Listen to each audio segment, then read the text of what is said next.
Hello everyone, hope you all are doing great. So today's video is all about postpartum hair care. So please watch the video till end and subscribe my channel to get such more tips.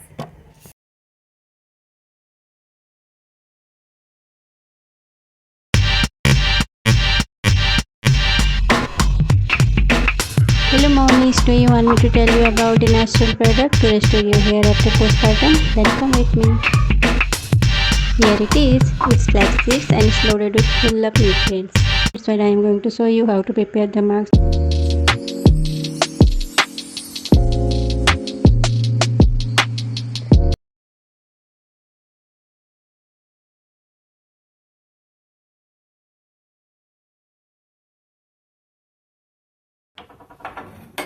Add some flax seeds with water and let it be boiled for 8 to 10 minutes.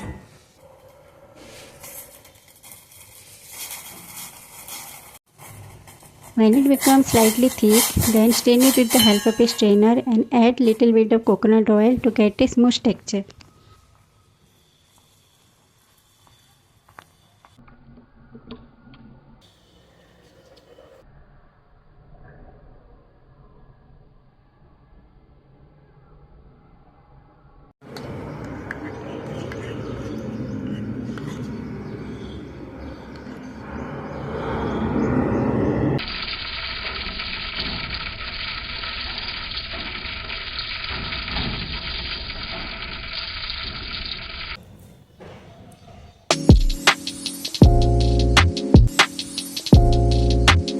Apply it at least 2 times in a week and get amazing results.